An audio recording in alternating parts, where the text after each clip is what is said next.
Hi everyone, please take note of the following disclaimer. Please note that this video is for informational, educational, and entertainment purposes. It does not constitute financial advice. We are not registered financial advisors. Hello everyone, welcome back to another episode in DIY investing education for Canadians. And in the next couple of episodes, we are going to talk about accounts, the important and different accounts that you need to be aware of as a Canadian do-it-yourself investor. So we've covered ETFs and indexes and management fees and returns and all kinds of things, but you need to master the accounts. And we're really going to focus on three primary accounts here, everyone. We're going to start with the TFSA, which is usually and typically the first account that you're going to open as a do-it-yourself Canadian investor. So what is the TFSA? It started in 2009. It stands for tax-free savings account, although in my personal opinion, it should have been called TFIA, tax-free investing account. But that's just my opinion and that's besides the point. So it started in 2009. So if you're Canadian and you're 18 years or older, that's when you have access to the account. You need to be starting at 18 years of age. You need to have a valid social insurance number. And it's called tax-free savings account for a reason. So you could open a tax-free savings account.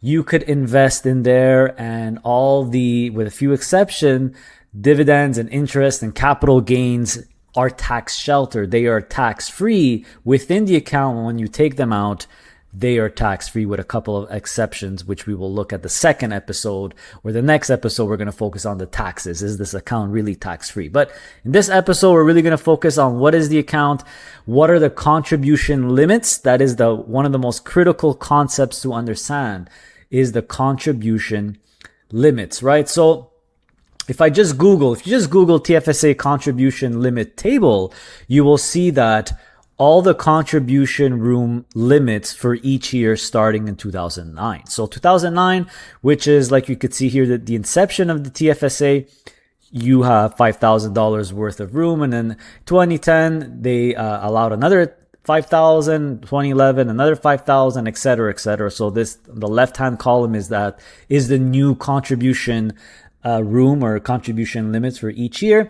And on this column, it's the cumulative, right? So if you don't use any of your contribution room, don't worry, you don't lose it. It carries forward. So for example, if you turned 18 in way before in 2009 or way before that, and you've never used your TFSA room, you never deposited anything, in 2025 you have $102,000 worth of room.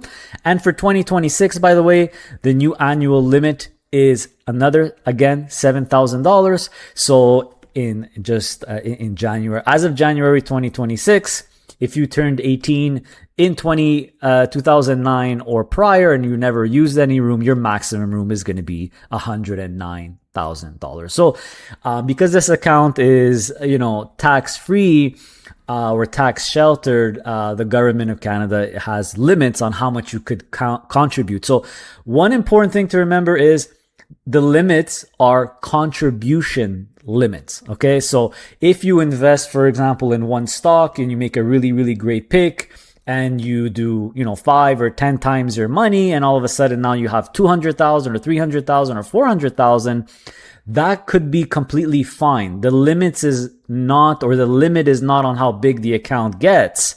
If you're successful, if you're a successful investor, the government of Canada, of course, cannot punish you for that. The limit is how much you contribute, how much you put in to the account, okay? Not on the actual value of the account. Very, very, very important to remember.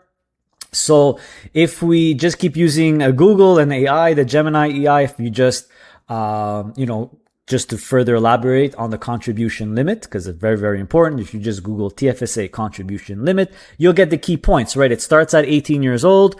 You start accumulating it with the year you turn 18. Even if you don't open an account or anything, you still have it. It's based on your age. Room carries over, right? Unused room from past years is not lost. It carries forward indefinitely. And another very important point is that when you withdraw from the TFSA, So let's say you're at the max. Example, best way to explain this is an example. Let's say your maximum, it's 2025, you have $102,000. You put in $102,000, so you reach your contribution max. If you take out, let's say, $2,000, the following year, you could put that $2,000 back, or you gain $2,000 worth of TFSA contribution room, but only the following calendar year. So if you are it's 2025, you already contributed $102,000, and it's June of 2025. Let's say you take out $2,000, you can't put it back in July 2025. You can't put it back in that calendar year. You could only put that $2,000 back, or that $2,000 is added as more contribution room the following calendar year. Very, very important, like it says here, in the following calendar year. We'll talk about over contributing in a second, what happens if you do that. But it's very easy to figure out your contribution room. You could use many online TFSA contribution limit calculators. You could log into your CRA account, and typically at the bottom left, you'll see how much TFSA room you have left. Of course, if you do your taxes with an accountant, he could help you. But again, there's all kinds of tools. I'll just look at one here right now. I'm on the website here, getsmarteraboutmoney.ca. So this is a TFSA contribution limit calculator to figure it out. So it's going to ask you, what year were you born? So I'm an old man now. I was born in 1985, province, Quebec. And here, by answering a few of these questions, it'll tell you what is your unused contribution room. So how much have you contributed in total in 2025? How much did you withdraw? How much did you withdraw in 2020, before 2024 and in 2024? So let's say you turned, you're 4 years old like me, and you never touched your TFSA room. You never opened an account. You never used it. So we'll put 0. And of course, if we put calculate, we're going to have $102,000, right? Makes sense. If we just click on table here, again, you'll see, just like we saw in the Google AI, the contribution limit for every single year. And on this column, it's the cumulative. Remember, you don't lose it, and it carries forward. So next year, you'll see 2026, you'll see 7,000 again, and the cumulative is going to be 109. So basically, if you're doing this in January in 2026, it's basically going to be 109,000 instead of 102,000, but I'm doing it in 2025. Now, what if you've already you've invested in your TFSA, you don't really, you're trying to figure out what your new contribution room is in 2025. So how much have you contributed to your TFSA in total, including contributions made in 2025? Let's say $52,000. So you've put in $52,000 in your TFSA. It could be, it could be $52,000 in 2025, or it could be a combination of amounts prior to 2025, between 2009 and 2025. Either way, it's asking you for the total here. So let's say total you've invested over the years, $52,000. How much did you withdraw? Let's put no withdrawals whatsoever. If we just hit calculate, of course, the unused contribution room, right? How much you have left is very simply 102 minus $52,000, which is $50,000. But what if you extracted or withdrew some of that money? So if you withdrew, let's say $5,000 before 2024 and hit calculate, obviously, it's going to be $5,000 more. Because remember, when you withdraw money, you gain that room back the following calendar year. So this is, before 2024, which means in 2025, you get that $5,000 back. And that's why it's $5,000 more. So you can run through a few scenarios. I'll put the link to this TFSA calculator in the video description below. What happens if you actually over contribute? Well, you really don't want to do that. But if you do over contribute, just like it says here, the CRA, or the Government of Canada, remember, this is a tax sheltered, registered but it's a registered account. It's registered with the government of Canada. They're tracking everything. So any excess amount, so let's say it's 102,000. Let's say you put 103,000. You put an extra 1,000 by accident. You will be penalized or taxed 1% per month on that amount.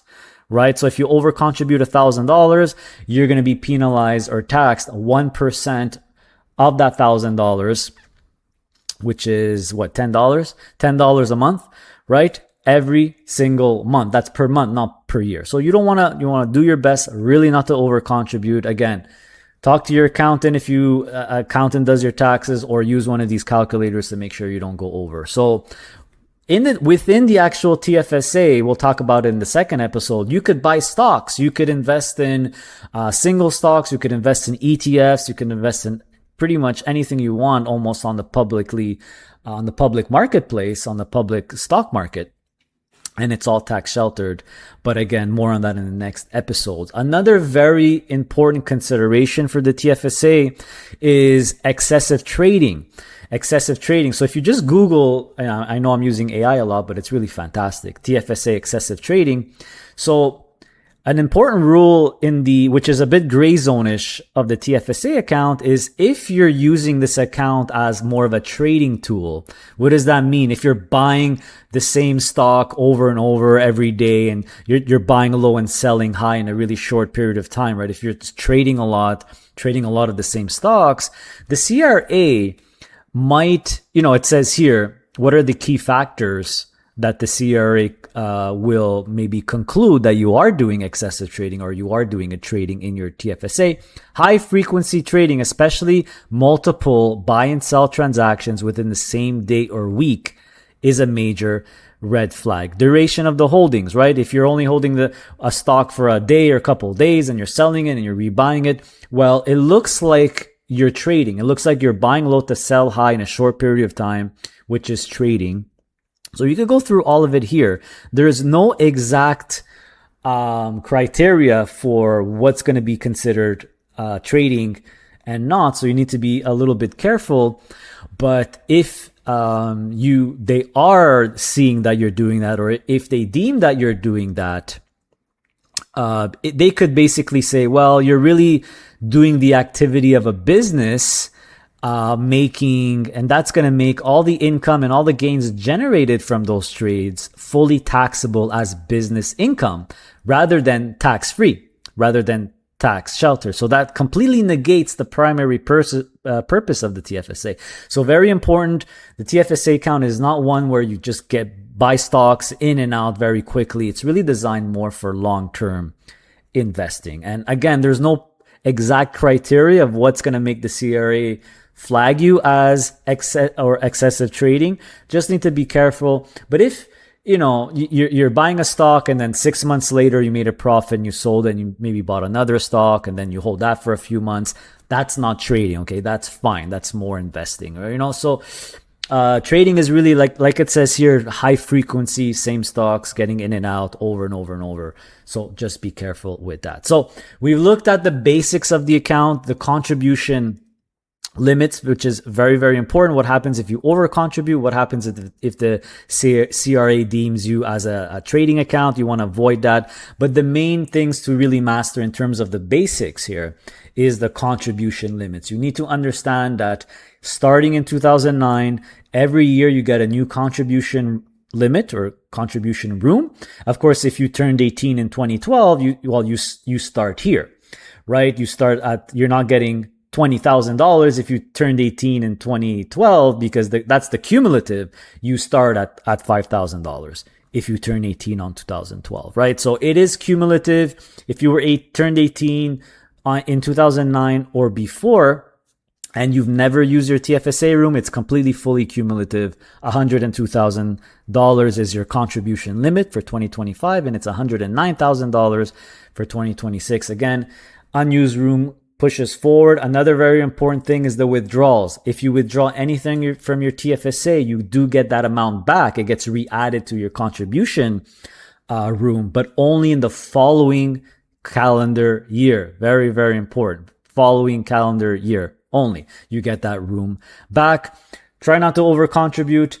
Don't do any excessive trading and you'll be good. So now, is it really tax-free? How does income and capital gains actually work within the account? Is it really tax-free? What about withdrawals? Are those tax-free? We'll talk about that in the next episode.